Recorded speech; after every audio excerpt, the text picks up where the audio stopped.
Yo estoy de acuerdo en el tema de la formación, es decir, primero será prevención, después formación y después concienciación, que esto se ha logrado en otros sectores como las agresiones, tal. Pero en el tema de formación tiene que ser muy amplio. Yo recuerdo que en un debate de agresiones sanitarias aquí, en la sede de Sanitaria 2000, el editor jefe de este grupo editorial, el doctor Pino, planteaba entre las múltiples medidas que se barajaban en el tema de formación y tal, el enseñar a establecer los procesos dialógicos con los pacientes, que no se cultiva. Es más, llegó a decir, deberíamos replantearnos y plantearnos la utilización del usted. Cosa que también en el ámbito educacional pues se ha perdido el tema del usted. Evidentemente el tema de formación es amplísimo porque es el hablar con los pacientes, esto que en el mundo anglosajón es una asignatura, el talking with the patient es habitual, aquí no lo es, todos los procesos de humanización que, por ejemplo, la Comunidad de Madrid está potenciando, pero todo lo que son, como decía el senador, derechos y obligaciones, pues no se conocen. Es decir, la Ley 41/2002 de autonomía del paciente, que yo creo que es un documento esencial, pues no se conoce, no se saben realmente los derechos de acceso a la historia clínica, de lo que es el derecho a la información, de lo que es el derecho a la intimidad, a la confidencialidad, aspectos precisamente que será el futuro nicho de las reclamaciones judiciales, es decir, porque la intimidad, confidencialidad, protección de datos, pues ahí será. Pero no nos olvidemos, en el año 97 el doctor Pino planteaba ya lo del usted, no en el sentido concreto, sino en el amplio, en el trato general y en la relación médico-paciente. No, estando de acuerdo con todos los que me han precedido, yo insisto que la Ley de Salud Laboral del año 95, uno de sus apartados dice que la empresa debe de informar al empleado de todos los riesgos que puede tener su profesión. Y uno de los riesgos son las agresiones. Informar y formar para prevenir dentro de su puesto de trabajo. Con lo cual, en algunos protocolos se tiene expuesto que en la historia clínica del paciente se pueda entrar, igual que pues, para otras cosas, pues tenga un asterisco, una connotación en el sentido de que se explique, no que se estigmatice, pero que sí en su historia clínica conste que tal día y tal acudió a consulta, porque todo tiene que constar en la historia clínica, que acudió a consulta de maestro follón, agrediendo de maestro follón, de tal manera que la persona que vaya nuevo, a lo mejor, con esto de los cambios de eventuales y tal, vaya a esa consulta, no es que esté prevenido, pero sí sepa que con esa persona a lo mejor tiene que tener un trato más exquisito o un trato de diálogo de otra manera, que es una de las medidas de prevención de las agresiones. Saber en qué estado está el paciente, saber qué necesidades tiene el paciente y saber cumplirlas. O sea, si yo sé que este paciente es una persona especialmente conflictiva, es una persona especialmente, maleducada, por decirlo de alguna manera, pues que sepa yo que a esta persona no le puedo decir, ¿qué pasa, María? Como se ha dicho, ¿no? El usted tendría que emplearse en ese momento, ¿no? No para establecer una barrera entre el paciente y el médico, no, sino una especie de escudo de defensa, ¿no? Porque si no vamos a tener que dar formación también con luchacos y de judo, entonces pues tampoco es eso, ¿no? Uno de lo que me surge al claro de esto es la libre elección, el derecho a libre elección de un médico y de un centro sanitario, que está ahora tan en boga en otras comunidades autónomas, cómo choca con la libertad también del médico de aceptar a un paciente que efectivamente en una historia pudiera estar señalado porque había tenido algún conflicto previo con algún otro profesional. No existe problema, porque en la propia ley hay libre elección de médico, de enfermero, de hospital, de todo, ¿no? De tratamiento, de todo, pero también dentro de esa propia ley el médico puede rechazar a un paciente, ¿vale? Puede, tanto por el artículo 9 del Código de Ética como la propia ley de libre elección de médico, pues el artículo, por aquí andaba, el 8b, ¿vale? Pues puede rechazarlo en el sentido de que ha perdido ese paciente que me agrede ha perdido la confianza hacia mí.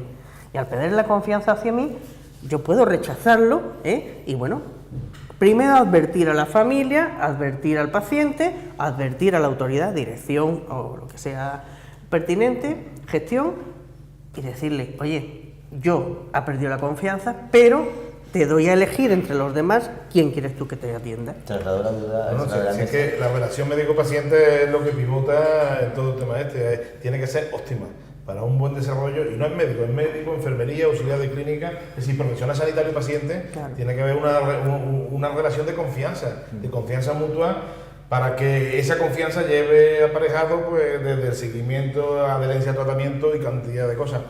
Si se pierde esa confianza por una agresión, coacción verbal, el médico o el profesional sanitario puede perfectamente decir que ese vínculo se ha roto y que ese paciente no se va a ver beneficiado de la puesta en marcha de tu trabajo como profesional sanitario. Eso viene recogido.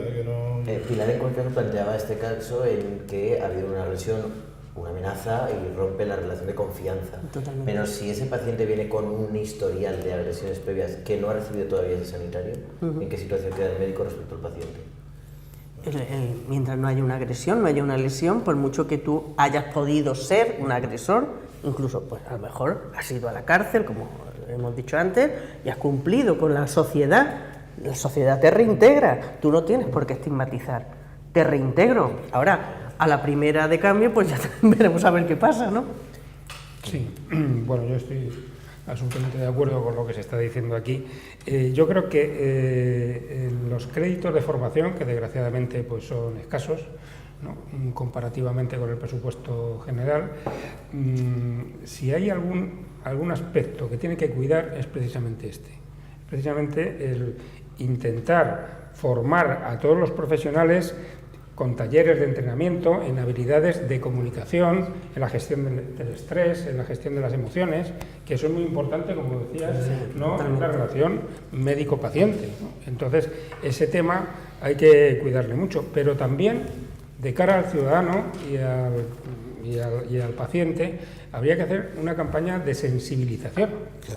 No solamente hacia los profesionales, sino fuera también, porque yo creo que este es un problema social y habría que tratarlo como tal, ¿no? Campañas de sensibilización que se podrían hacer perfectamente, claro, como todo hay que financiarlo, pero sería, yo creo que un aspecto que hay que considerar muy seriamente. Es decir, que esto es bifactorial, ¿no? Por lo tanto, dentro, pero también fuera. Les aprovecho para recoger otro tema que abríamos antes, y es hasta qué punto otros trabajadores del sector sanitario que no sean médicos o enfermeros tienen derecho también a tener esta categoría y tener este respaldo. Incluso ya no hablo solamente de sanitarios, de auxiliar de enfermería, sino ya de administrativos que se encuentran trabajando en centros de salud, mostrador de admisión, etc. Entonces, bueno, me gustaría...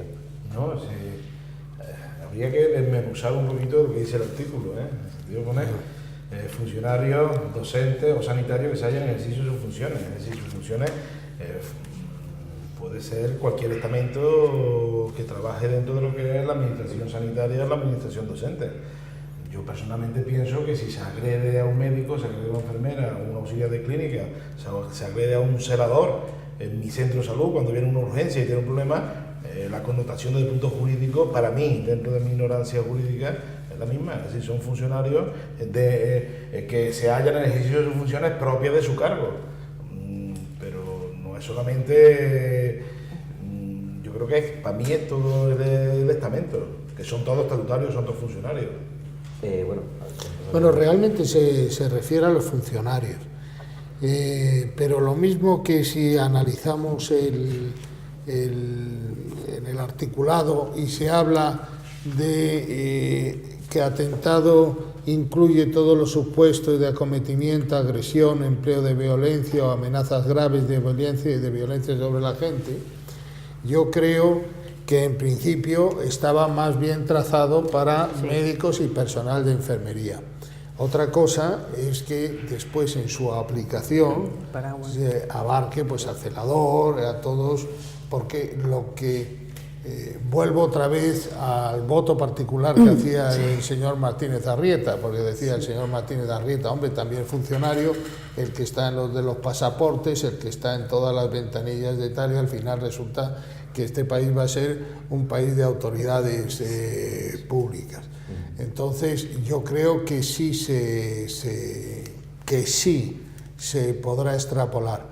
Ahora bien, habrá que ver los pronunciamientos de los tribunales de justicia, porque, por ejemplo, cuando estamos hablando del delito de atentado, en esto no se equipara el empleo de violencia sobre la gente con la acción de resistencia meramente pasiva. Es decir, que cuando se le insulta, no estamos en un tema de atentado.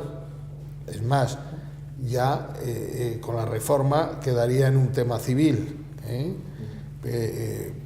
por lo tanto, yo creo que sí es extrapolable al personal funcionario dentro del organigrama de los servicios públicos, aunque es indiscutible que siempre se ha pensado en el tema médico y en el tema de enfermería, y de hecho, según salían las modificaciones en el Código Penal, se hablaba de por fin los médicos ya serán autoridad pública, es decir, que parece que pero yo creo que sí es extrapolable al resto de funcionarios dentro de los organigramas de los servicios públicos. ¿Y como jurista cree que se va a aplicar de verdad?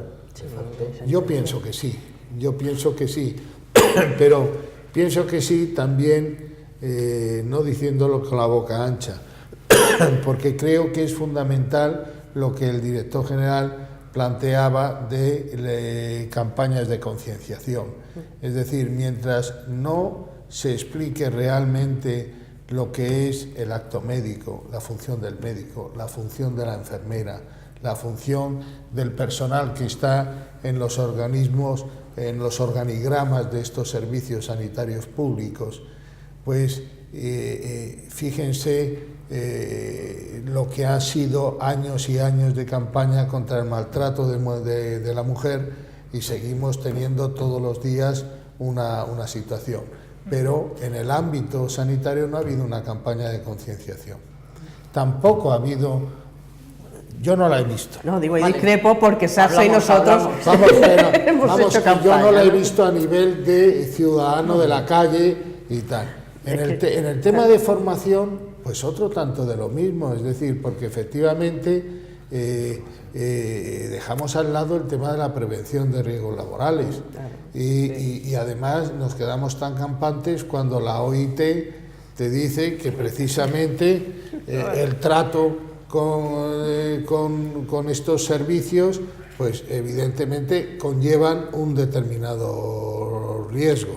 Y desde el punto de vista de formación, pues no hay una formación en la que no solo al profesional sanitario, sino también a los pacientes. Es decir, mire usted, es una cosa es la desaparición de ese paternalismo y estar en esa situación horizontal, que es la que establece el Convenio de Asturias de Bioética, la Ley 41/2002, y otra cosa es que yo, como usted no me diga lo que yo quiero o tal, le doy dos bofetadas. No, oiga, tiene usted que saber que en mis funciones, y para que funcionen los servicios públicos, yo soy una autoridad pública, y esa agresión puede ser considerada un delito de atentado. Y eso no lo saben, la gente no lo sabe. Sí quería comentar, comentarlo con la administración y luego las extensiones a los demás, y como veo que no estoy de acuerdo con que no ha habido campañas de concienciación. Es verdad que cuando se habla de concienciación, entiendo que son campañas a largo plazo, es decir, una campaña de 2 meses con folletos no creo que haga mucho efecto. Entiendo que esto tendrá que ver desde los niños de 3 años en la guardería hasta los adultos. Entonces, esto de la administración, ¿cómo se puede abordar? Porque es verdad que los casos de agresión han ido creciendo. Estamos hablando de 7.000 agresiones en 10 años. Y 2015 el año donde más creció. Entonces, ¿cómo se puede solucionar esto? Ya no digo en un corto plazo, sino quizá en un medio plazo. Hombre, pues como se solucionan o se intenta solucionar todos los problemas sociales, ¿no? Es un problema social de primera magnitud, ¿no? El hacer campañas de concienciación para la población en general, ¿no? Diciendo ideas absolutamente claras, ¿no? Y mensajes focalizados, yo creo que eso es muy bueno, pero tiene que ser institucional. Claro que los sindicatos han hecho campañas y las siguen haciendo, ¿no? Pero tiene que ser institucional, tiene que ser de la propia administración sanitaria la que haga campaña en ese sentido. Que la administración sanitaria salga de los centros para explicar esto fuera en la calle, no sé, porque al final. Creo que al final tiene que o sea, extenderse por toda la sociedad. Ya lo decíamos en el grupo de trabajo del Ministerio de Sanidad, ¿no? Contra las agresiones. Tenemos que contar con todos los agentes sociales, con los consejos generales, con las organizaciones sindicales, con las universidades, con las fundaciones, desde la administración. Entonces, incluso los planes cuando hablamos de la formación de los profesionales, que estén incluidos en los planes formativos de las propias universidades. Salgas con esa habilidad adquirida. Entonces, eso es muy importante. Sí, no, y además voy a romper una lanza a favor de los colegios profesionales, en el sentido de que llevan años, muchos años, de hace ya 7 o 8 años, en que hicieron ya el diagnóstico del problema y donde en la entrevista clínica se están dando cursos continuos a los médicos de entrevista clínica. Pero quizás lo que tú has dicho, Marte, es muy interesante. Hay que ir desde el principio, posiblemente las propias facultades de medicina, la propia facultad de enfermería, la entrevista clínica, la relación médico-paciente, la empatía, la humanización, como estáis trabajando vosotros tan magníficamente la Comunidad de Madrid, pues sea una asignatura que sería no solamente para primaria, sino para todas las especialidades, sería interesantísima. Y quizás sea ese un punto de inflexión en que daría un vuelco a mejorar la relación profesional sanitario y paciente, independientemente, como perfectamente habéis dicho, haya que tocar también el punto de los pacientes a la hora de imbuirlos, educación sanitaria, etcétera, etcétera. Lo que pasa es que las facultades de medicina ni incluyen la ética ni incluyen el derecho sanitario como asignatura, que son asignaturas de posgrado. Entonces, evidentemente, hoy por hoy en las facultades de medicina se estudia medicina legal todavía por sistemas bastante superados ya por precisamente conceptos más amplios como el derecho sanitario o la ética y bioética. Hay miedo a que quizá, precisamente comentábamos antes, que el paciente igual se le ha reconocido mucho sus derechos y poco sus obligaciones. ¿Esas campañas darían un poco de miedo por resultar políticamente incorrectas o porque no, para nada. Criticar, para nada, mira, no, para nada. SASE y nosotros, vamos, y los sindicatos médicos, que hemos sido los afectados mayormente, pues desde, ya te he dicho, desde qué año, pues venimos haciendo campañas periódicas, tanto a nivel de calle, o sea, de soy tu enfermero, cuídame, soy tu médico, cuídame, quiéreme y tal, y explicando nuestra función y explicando qué hacemos y qué no hacemos. Y incluso bajando no ya a la administración, a fundación y tal, no, a las asociaciones de vecinos, ¿vale? Sí, incluso bajo a la calle. Claro, incluso yo echo de menos eso que se ve en las películas americanas, ¿no? De que un día al año van los padres de los niños y explican qué son y qué es lo que hacen, ¿no? Entonces, los niños ya aprenden qué son y lo que hacen determinadas profesiones. Pues a lo mejor podríamos empezar por ahí, ¿no? En las guarderías diciendo qué son y qué hacen tus profesiones, Mira, ¿no? Nosotros, por suerte o por desgracia, porque somos muy pocos, y yo personalmente he sido enfermera de un colegio. Y hay una campaña de concienciación no solo contra las agresiones a los sanitarios, todo, sino un amplio... limpieza de manos, comidas, toda la alimentación educación para la salud. Exacto. Que se puede hacer desde el inicio, es que y esa concienciación social desde la base, que esa perdura para toda la vida. Sí, pero entramos en un conflicto cuando, por ejemplo, al principio, ¿no? Ahora ya eso parece que ya está superado también, gracias a Dios, pero al principio si te agredían la empresa, por llamarlo empresa sanitaria, no intervenía, porque era un problema tuyo y claro, como todavía sigue siendo que el agredido es el que tiene que hacer la denuncia, no puede intervenir la empresa haciendo la denuncia por él, cuestión que yo me podrían ilustrar mejor en ese sentido, pero no pueden hacer, la propia empresa se han inhibido muchas veces, salvo que hubiera un daño patrimonial. Y entonces sí intervenía, o sea, si habían roto los ordenadores, las mesas, las sillas y tal, sí, porque entonces había un daño patrimonial, ¿vale? Eso ya, gracias a Dios, parece ser que se ha superado, ya incluso la abogacía de los servicios de salud también pues protegen al empleado, que era lo correcto, ¿no?, desde el principio, lo que al principio los sindicatos y los colegios éramos los que lo hacíamos exclusivamente. Y además, ¿cómo ha calado durante décadas en los profesionales sanitarios el yo no denuncio? Sigo trabajando, bueno, pero tengo muchas cosas que hacer. Pero ¿no? ese es otro tema que podría ser cuestión de otro debate también, de por qué no se denuncia lo que realmente está pasando. Eso, bueno, pues es, bueno, es un buen momento, ¿no? Bueno, pues es la punta del iceberg realmente, o sea, hemos aprendido que es parte de nuestro trabajo y eso nunca puede ser, ¿eh? Vamos a ver, los colegios tienen el observatorio y el observatorio computa lo que conoce y lo que conoce a través de sentencias, ¿vale? Pero las denuncias normales de que te llegan al sindicato y demás, y te dicen, oye, me han dicho esto, tal, ¿qué hago? O los protocolos que pudiera haber, tú los puedes derivar a preventiva, ¿vale? A prevención de salud laboral, perdón, que como lo ponen médicos en lugar de... Entonces, tú puedes encauzarlos a través de ahí, pero tú lo que no puedes hacer es no proteger al empleado, ¿vale? ¿Qué es lo que pasa? Que cuando tú te llega uno que ha sido agredido, pero resulta que es interino o sustituto, o está por horas, o está de búho y demás, si yo digo que me han agredido, ya me van a poner el cartelito de soy una persona a la que pueden agredir, soy una persona débil y soy una persona no contratable, con lo cual ya me han plantado el cartelito de a este es que le pegaron. Y como le dijeron, a este le pegaron, ese no, que ese es conflictivo. Ya te ponen el cartelito de conflictivo en la propia empresa. Sí. La administración sanitaria ha ido progresando adecuadamente también, ¿eh? En el sentido, si nos retrotraemos un poco a los principios de este milenio de 2000 y pico, donde se denunciaban las agresiones en el ámbito sanitario eran los colegios profesionales y los sindicatos profesionales, no quepa duda.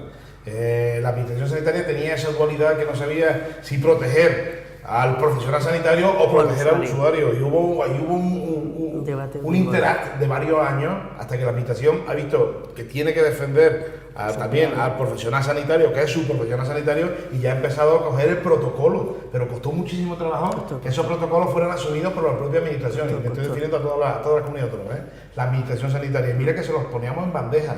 Sin embargo, no, eso llevaba aparejado la falta de confianza o de empatía del profesional con la propia administración. Y porque ya no sabía si la administración era su amiga o su enemiga a la hora de una agresión, pues no sabía para dónde iba a tirar y a quién iba a defender. Todo eso es agua pasada. Actualmente la administración sabe perfectamente... Mira, ahí estoy en desacuerdo contigo. Yo creo que la administración sabe perfectamente ya las líneas de trabajo, ¿eh? Yo creo que Pilar ha puesto... perdón. Sí, no, por favor. No, vamos a ver, yo creo que... poquito tiempo, entonces vamos a sí, bueno, pues entonces tengo que decir... yo creo que el tema que ha planteado Pilar, pues es un poco el kit de la cuestión, es decir, ¿por qué un profesional agredido no denuncia? Yo creo que ahora, y hablo en estos momentos, eso sucede muy poquito. Cuando un profesional se le agrede, denuncia. Lo que tú has manifestado de que es que si denuncio y soy eventual no me van a contratar, eso no está sucediendo, Pilar.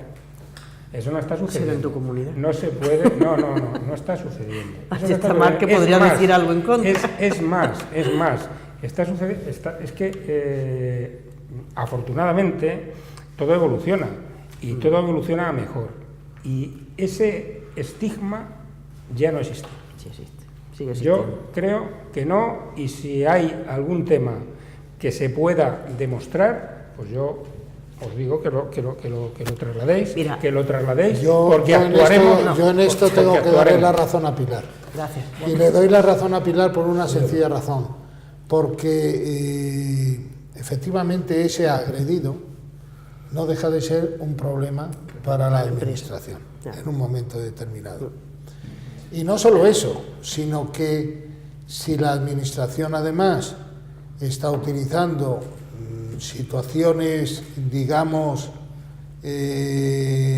atípicas, es decir, que pueden ser hasta consideradas en fraude de ley, como es la utilización de contratos eventuales para soluciones estructurales generales, en virtud de las cuales los tribunales europeos están condenando a España, pues ese médico agredido en el fondo dice, mira, yo lo que quiero es que mañana me cesan en ese contrato eventual y al día siguiente me vuelven a contratar. Y entonces prefiere no denunciar. ¿Eso en qué se transforma? En, al final, una falta de confianza en la justicia, por un lado, Sí. y en la administración, por otro.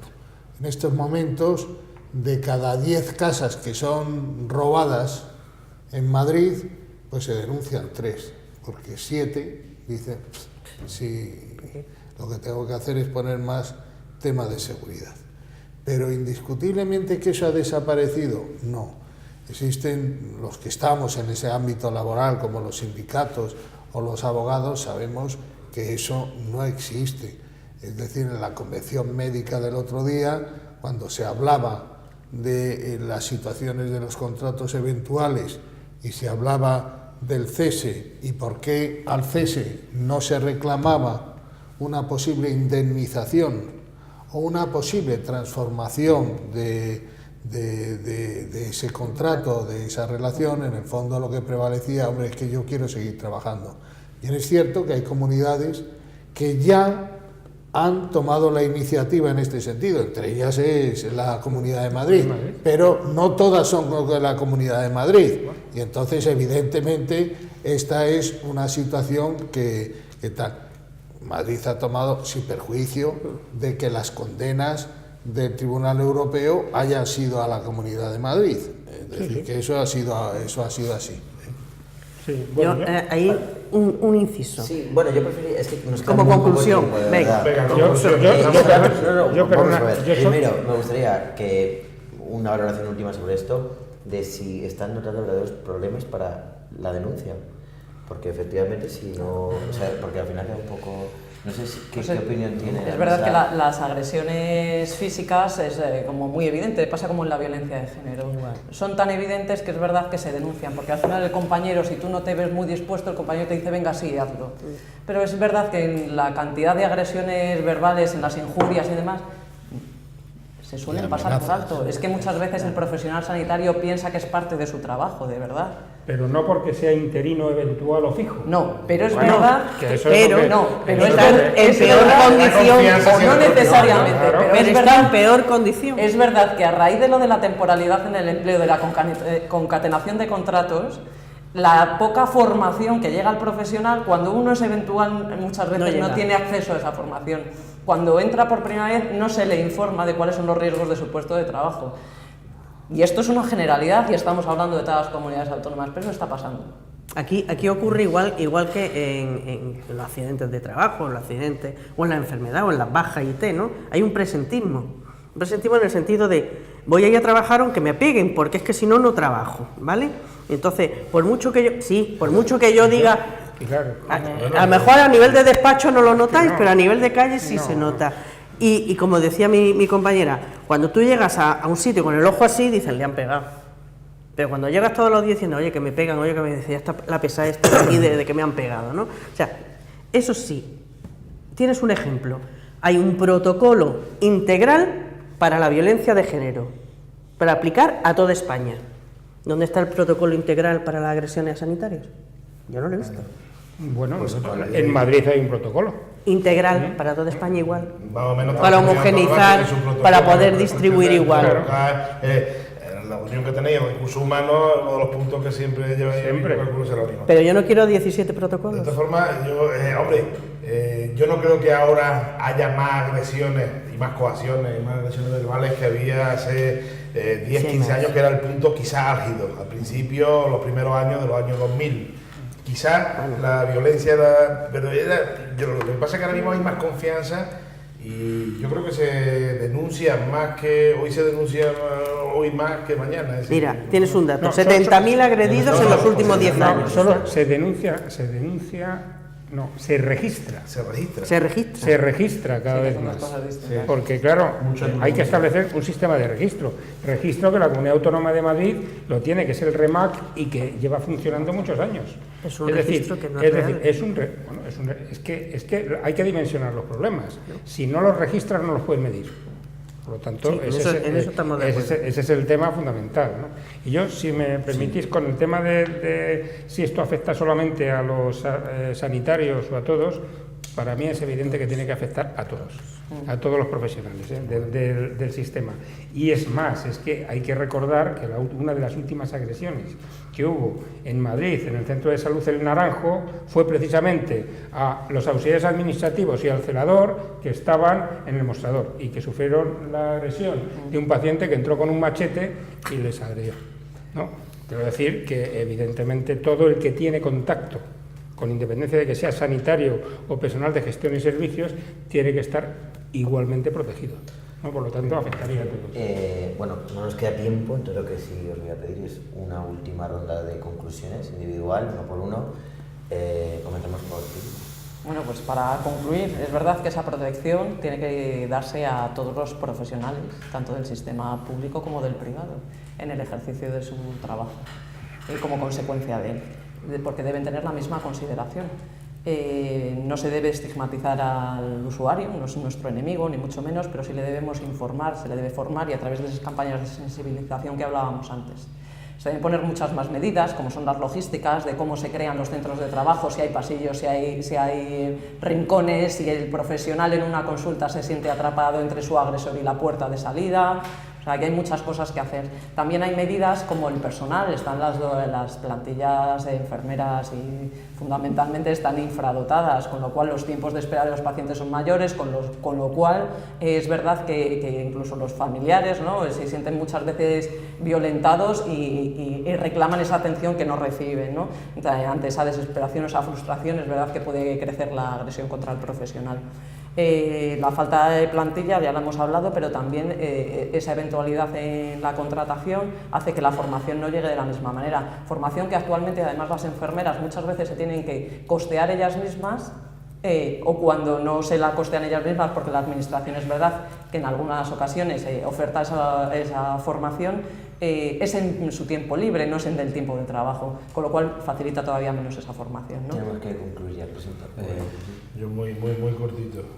Sobre todo transmitir que la agresión es una normalidad dentro de lo que son las relaciones normales entre los profesionales sanitarios y los pacientes, que el 99,9% de las consultas se hace en un ambiente de empatía y de relación médico o profesional sanitario paciente óptimo, pero que hay que abordarla y que se está abordando hace muchos años. Que gracias, yo creo que ha sido un punto de inflexión el cambio del artículo del Código Penal, el artículo 550, y que por supuesto, todo pivota sobre dos cosas. Vamos a hablar: formación y prevención, y tolerancia cero.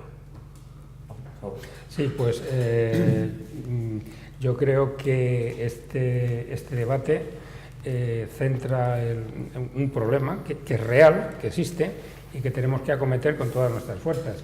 Es decir, la Administración no puede permitir que haya situaciones de agresión que no tengan consecuencias. Eso tiene que estar debidamente protocolizado y se tiene que actuar inmediatamente y proteger jurídicamente al agredido, ¿no? Una vez dicho esto, es importante las campañas de concienciación a la sociedad, porque esto es un problema social, no es un problema sanitario, que también, pero es un problema social, es un problema del ciudadano que accede a los servicios públicos sanitarios, pero que, pues por las razones que sean, manifiesta una sintomatología de agresividad. Eso se tiene que arreglar de otra manera, ese es el problema social a través de las campañas de concienciación, que creo que son fundamentales.